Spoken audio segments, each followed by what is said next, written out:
Hey everyone, myself Bhavya Goyal, the student at IIT Gandhinagar. I welcome you at CodeChef and let's have a look at this question. Today's question is max and operations. In this question, we're given an array B of length and we define a function f of B as follows. So we have this process in which we have a bag containing these B1, B2, dot Bn elements initially, which is a multiset, so there can be duplicate values present in the array. And we perform the following operation exactly n minus one number of times.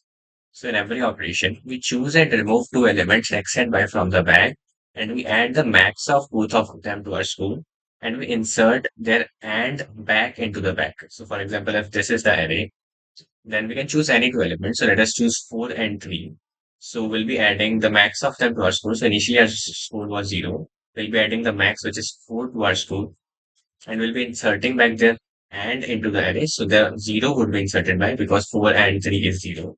So our new array would be 1 to 5 0. Then we can apply the operation again. So let's choose 5 0. So 5 will be added to the score because 5 is maximum. And 0 will be added back to the array. Then we can choose 2 and 0. So 0 will be inserted back and 2 will be added to the score.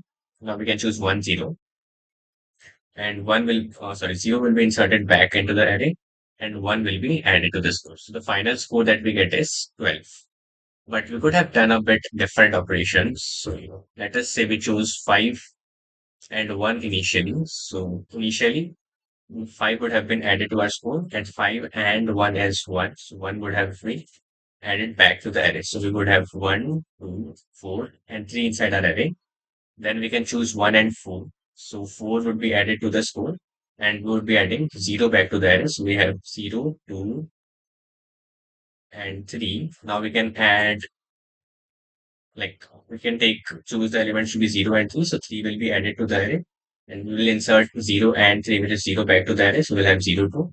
Then we can again choose 0 and 2 would be added to the score and we'll be inserting a 0 to the final array. And because we have just one element remaining, we'll not be doing the operation again.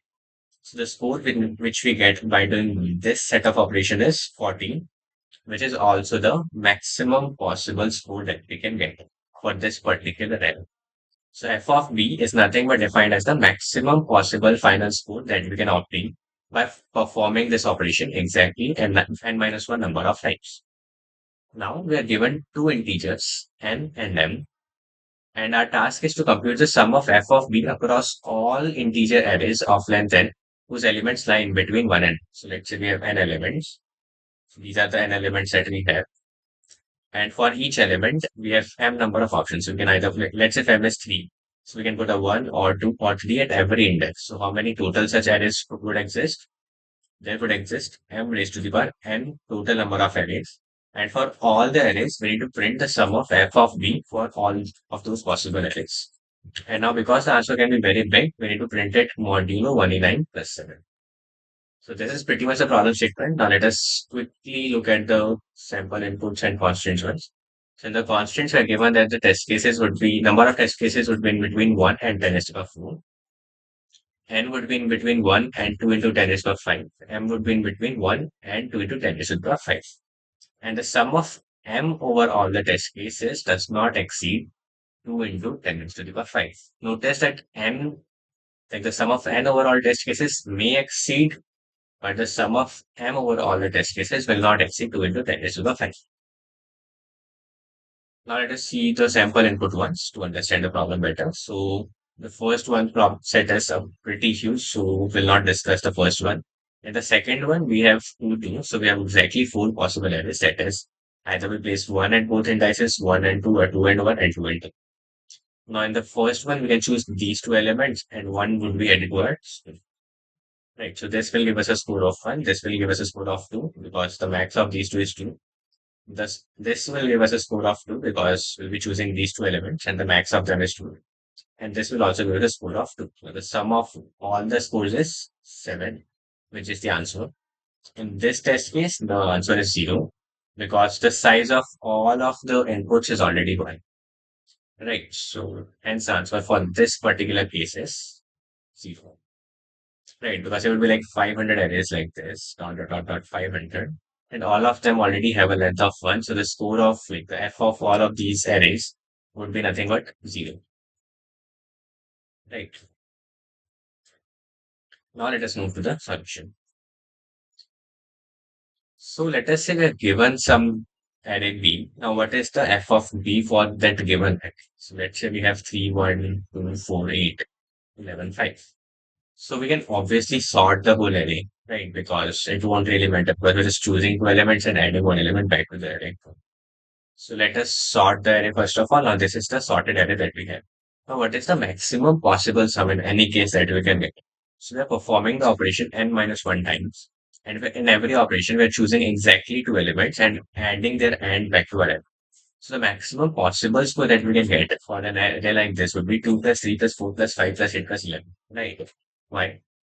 Because we're inserting the max of two numbers n minus one number of times, right? So if you want to choose the maximum numbers, it would be like maximum n minus one number. It would be obviously like these all elements, right? And we are adding the and of some two elements, which would be always less than or equal to the min of both numbers. So like this is like a very common property that is like and of any two numbers, let's say x comma y is less than or equal to the min of both of these numbers. Right. And you can just easily visualize this because the AND will take only the bits which are set in both of the numbers, right? Or which are one in both of the numbers. So like the AND of any two numbers is less than or equal to min of both numbers. So what can we do? Like any possible like in our construction, what can we do? We'll be always sticking in the AND with like we'll always be choosing the smallest number and the largest number, right? Like that is one possible construction that we can get. So we'll be choosing 111 and we'll be adding a 1 back to that. Then we can choose 8 and this 1 and we'll be adding a 0 back to that. Then we can choose this 5 and this 0 and we'll be adding this 0 back. Then we can choose this 4 and 0 and we'll be adding this 0 back. Then we can choose this 3 and 0 and we'll be adding this 0 back. Then we can choose this 2 and we'll be adding 0 back. So in that case, we'll be choosing all of these numbers except this number 1. So you can always choose all the numbers except the smallest number, and which would also be the most optimal, right? So f of b is nothing but the sum of b minus the minimum element of b, right? Now we need to compute this across all the m raised to the power n possible n's. So let us compute this separately and this separately, and then we'll just subtract them off and for all the arrays, and we'll get our answer. So how would we calculate sum of p first of all? So we have m choices for every index, right? So we can place a 1 here, a 2 here, a 3 here, and so on up till m, right? Let us say we are placing some element x. So let us say we are placing some element x like 3 over here. So this 3 would be added in m raised to the power n minus 1 arrays, right? So at the first position, we are inserting a 3. And at these all positions, we can insert any element, right? Because we're just considering that how much this 3 contributes to our total sum. So in these, we can add anything, and this 3 would be added to like how many m raised to the power n minus 1 total number of arrays. And because this x can be any integer between 1 and n, so if we put a 1, then m raised to the n minus 1 arrays, 1 would be added.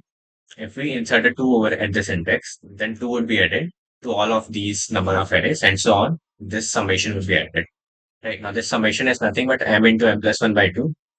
And this would be added for m raised to the power n minus 1 total number of arrays. Right. And this was for one position, right?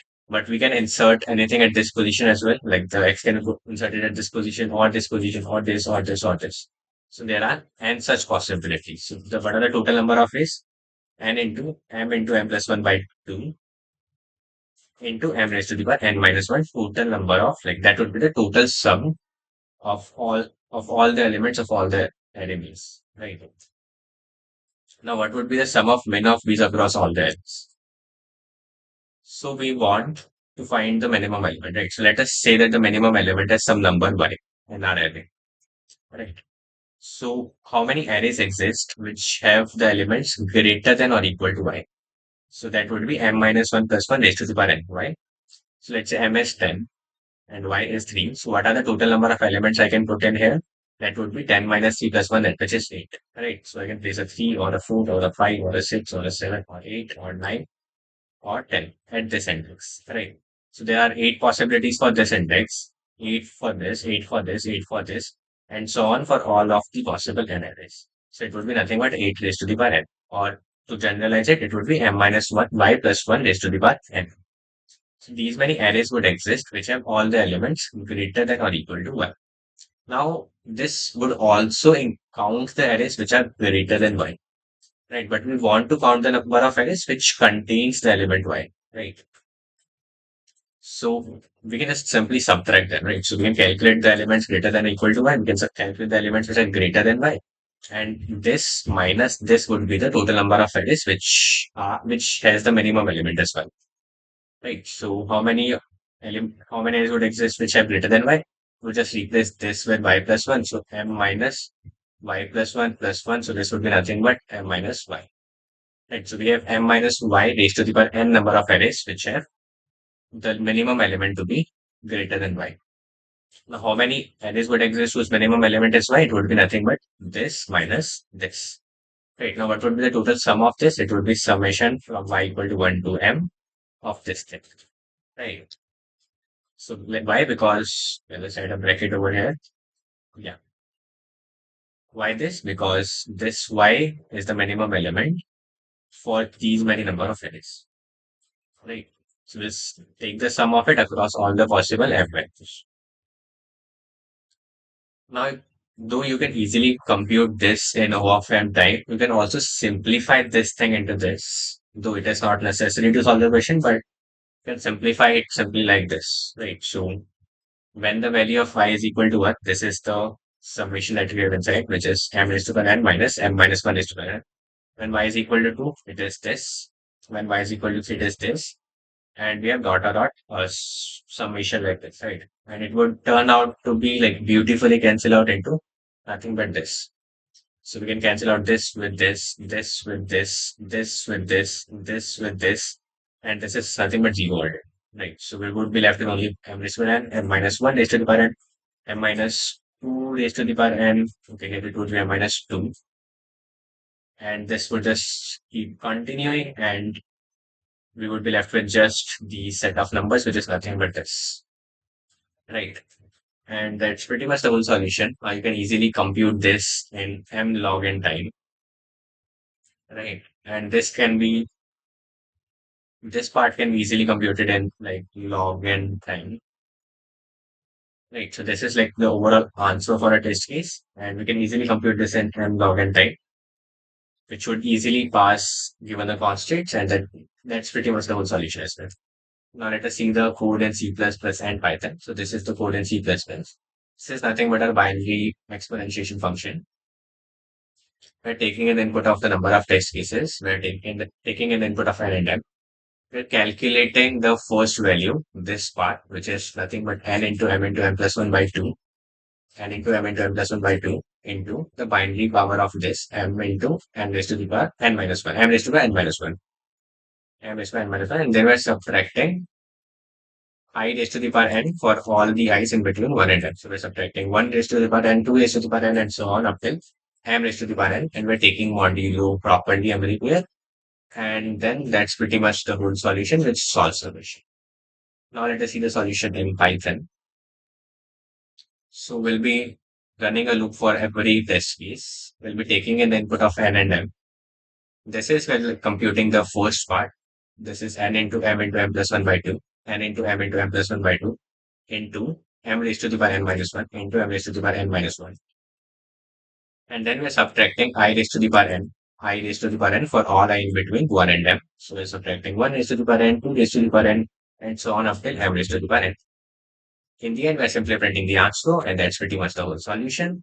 The time complexity of both the solutions is m log n. And yeah, that's pretty much the whole solution. I hope you liked it. Thank you for watching. Bye